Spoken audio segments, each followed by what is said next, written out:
Friend little কিচেনে আপনাদের স্বাগতম করবো।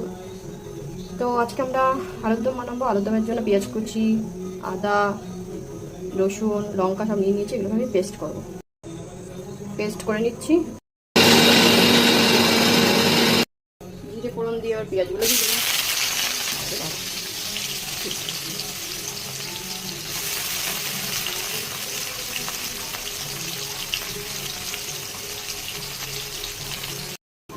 এই পেস্টগুলো দিয়ে দিলাম।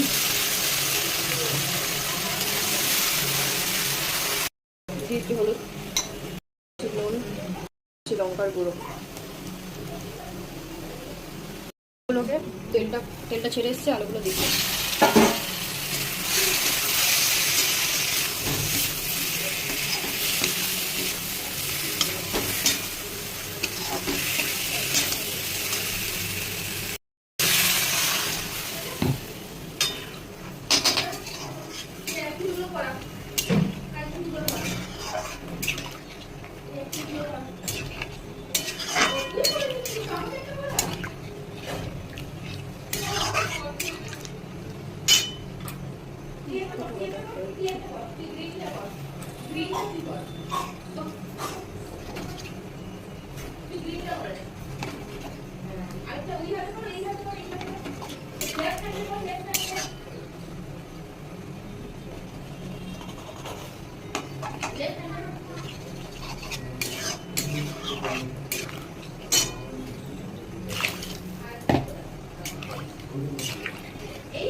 ফুটবে, এবার আটাটা মেখে নেবো লুচির জন্য। এবার আমরা আটা দিয়ে লুচি বানাবো আজকে।